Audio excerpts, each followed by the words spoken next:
Hi, welcome to Vijay's info. இன்றைக்கி நம்ம சாம்பார் தான் வைக்க போகிறோம். சாம்பாரில் என்ன, எப்போ வைக்கிற சாம்பார் தானே அப்படின்னு நினைக்காம இப்போ நம்ம அரைச்சி முட்டை சாம்பார் வைக்க போகிறோம். செம்ம டேஸ்ட்டாக இருக்கும். எப்போவுமே நம்ம கடையில் வாங்குகிற பொடி அல்லது ரைஸ் மில்லில் பொடி பண்ணுவோம். ஒரு வருஷத்துக்கு 5 மாதத்துக்கு 6 மாதத்துக்குன்னு சேர்த்து பொடி பண்ணி வச்சுக்குவோம். அந்த டேஸ்ட்லாம் இல்லாமல் நம்ம இப்போவே அரைச்சி குழம்பு செஞ்சோம்னா நல்லா மணமாகவும் இருக்கும், நல்ல டேஸ்ட்டாகவும் இருக்கும். அதுக்காக நம்ம இப்போ இந்த குழம்பு செய்யலாம். அரைச்சி விட்ட சாம்பார். இதுக்கு தேவையான பொருட்கள்: ஒரு 6 மிளகாய் வத்தல், 1 ஸ்பூன் மல்லி விதை, 1 ஸ்பூன் கடலைப்பருப்பு, ஒரு 1/4 ஸ்பூன் வெந்தயம், 5-6 சின்ன வெங்காயம், கொஞ்சம் கருவேப்பிலை. இதெல்லாம் நம்ம வறுத்து வச்சுக்கிட்டு அரைச்சிக்கணும். அடுத்தது தாளிக்கிறதுக்கு சின்ன வெங்காயம் ஒரு 100 கிராம், ஒரு முருங்கைக்காய், கொஞ்சமாக கருவேப்பிலை, கொஞ்சம் மல்லித்தழை, அவ்வளோதான். பருப்பு துவரம்பருப்பு வேக வச்சுருக்கேன். அது கூடயே 2 தக்காளியும் போட்டு வேக வச்சுருக்கேன். இவ்வளோதான் நம்ம இந்த அரைச்சி விட்ட சாம்பார். செம்ம டேஸ்ட்டாக இருக்கும். இதை மந்த்லி 1 டைம் நீங்கள் டைம் இருக்கப்போ செஞ்சு பாருங்கள். அசத்தலாக இருக்கும். இதை தான் நம்ம வீட்டில் எல்லாருமே கேட்பாங்க, விரும்பி கேட்பாங்க, இந்த மாதிரி சாம்பார் செய்யுங்கன்னு சொல்லி. இது நம்ம எப்போ செய்யலாம், எப்படி செய்யலான்னு பார்க்கலாம். இப்போ நான் அடுப்பு சுட வச்சு ஒரு கடாயை வச்சுருக்கேன். இதில் கொஞ்சமாக நல்லெண்ணெய் விடுறேன். நல்லெண்ணெய் தான் விடணும், நல்லாயிருக்கும் டேஸ்ட்டு.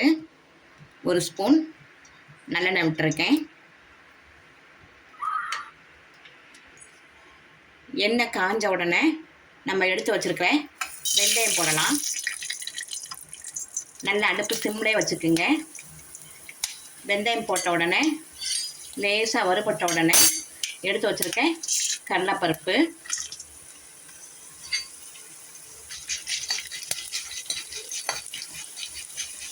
கடலைப்பருப்பு வறுத்துக்கலாம். அதிலே நம்ம மல்லி விதையை போட்டுக்கலாம்.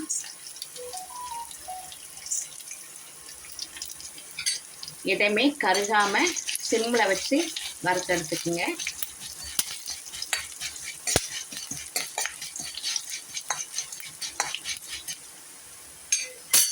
இதிலே நம்ம மிளகாய் வத்தலை போட்டுடலாம்.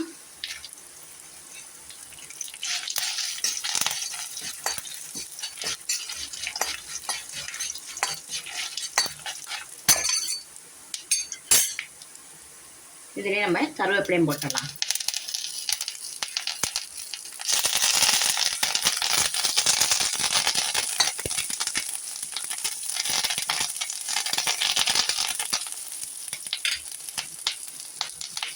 இப்போ நம்ம அடுப்பை ஆஃப் பண்ணிவிட்டு வெங்காயத்தை போட்டுக்கலாம். இந்த சூட்டிலே வெங்காயம் வதங்கிடும். இதை நல்லா அப்படியே ஆற வச்சுருவோம். ஆற வச்சுட்டு நம்ம அரைச்சி எடுத்துட்டு வந்துடலாம்.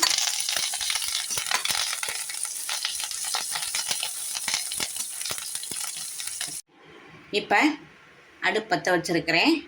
ஒரு கடாய் வச்சுருக்கேன். இதில் இப்போ நம்ம சாம்பார் வைக்க ரெடி ஆயிடலாம். இதில் கொஞ்சம் கடலை உளுந்து பருப்பு போட்டு வறுத்துக்கலாம்.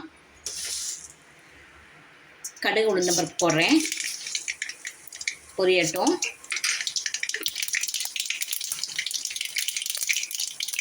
இதே கொஞ்சம் கருவேப்பிலை போட்டோம்னா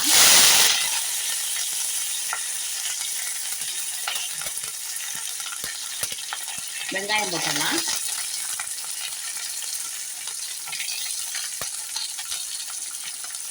தக்காளி நம்ம பருப்புலேயே சேர்த்து வேக வச்சுட்டோம். அதனால் தக்காளி போட வேண்டாம்.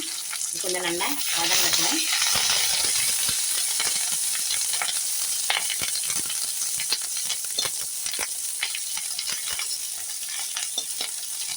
இதில் கொஞ்சம் காயத்தூள் போட்டுடலாம். கட்டி காயம் இருந்தால் போடுங்க, இல்லாட்டா நம்ம பொடி போட்டுக்கலாம். நான் பொடி தான் போடுறேன். இப்போது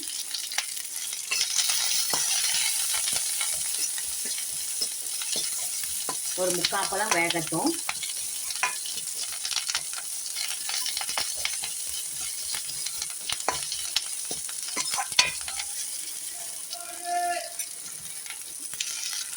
இந்த அளவு வெந்தால் போதும். இப்போ நம்ம எடுத்து வச்சுருக்க முருங்கைக்காய் போட்டுடலாம். இது ஒரு 10 நிமிஷத்தில் வெந்துடும். நம்ம பருப்பு வேக வச்சுருக்கோம் இல்லையா, அந்த தண்ணி மேலே கொஞ்சம் தண்ணி இருக்குது, அதை நான் விடுறேன்.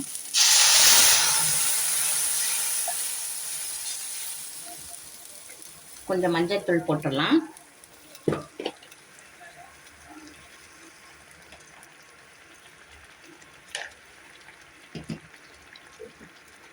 இதிலே கொஞ்சம் நம்ம உப்பும் சேர்த்துடலாம்.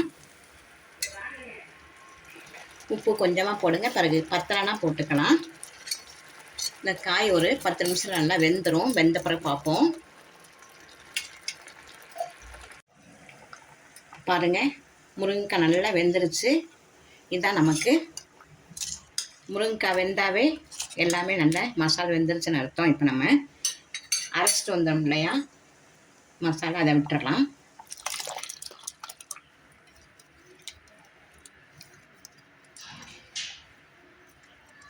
நல்ல மனம் பாருங்கள், சூப்பராக இருக்குது. அரைச்சி விட்ட சாம்பார் ஒரு தடவை நீங்கள் செஞ்சு பாருங்கள். இதை தான் அடிக்கடி செய்வீங்க.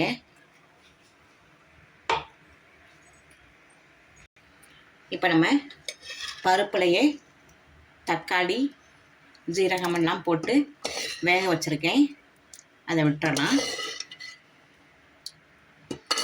ஒரு 50 கிராம் தான் பருப்பு போட்டிருக்கேன். பாருங்கள், நிறையா இருக்குது. நம்ம இது 4 பேர் சாப்பிட்லாம்.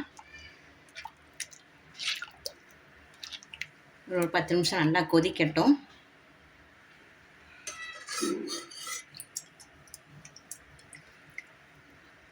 இதிலேயே ஒரு சின்ன நெல்லிக்காய் அளவு புளி கரைச்சி வச்சுருக்கேன், அதை விட்டுறலாம்.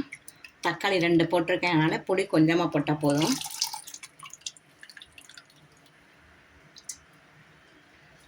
நல்லா கொதிக்கட்டும். சிறு துளி வெல்லம் போட்டுடலாம். இவ்வளோதான், சின்ன பீஸ் வெல்லம் போடலாம். டேஸ்ட் நல்லாயிருக்கும், தூக்கலாக இருக்கும். நல்லா மசாலா நல்லா கொதிச்சிருச்சு பாருங்கள்.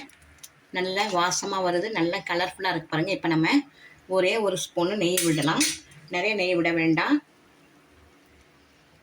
ஒரு ஸ்பூன் மட்டும் நெய் விடுறேன்.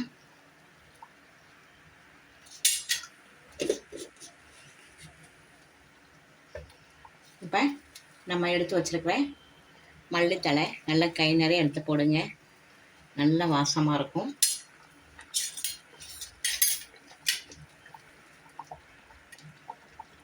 அவ்வளோதான், அரைச்சி விட்ட சாம்பார் ரெடி ஆயிடுச்சு.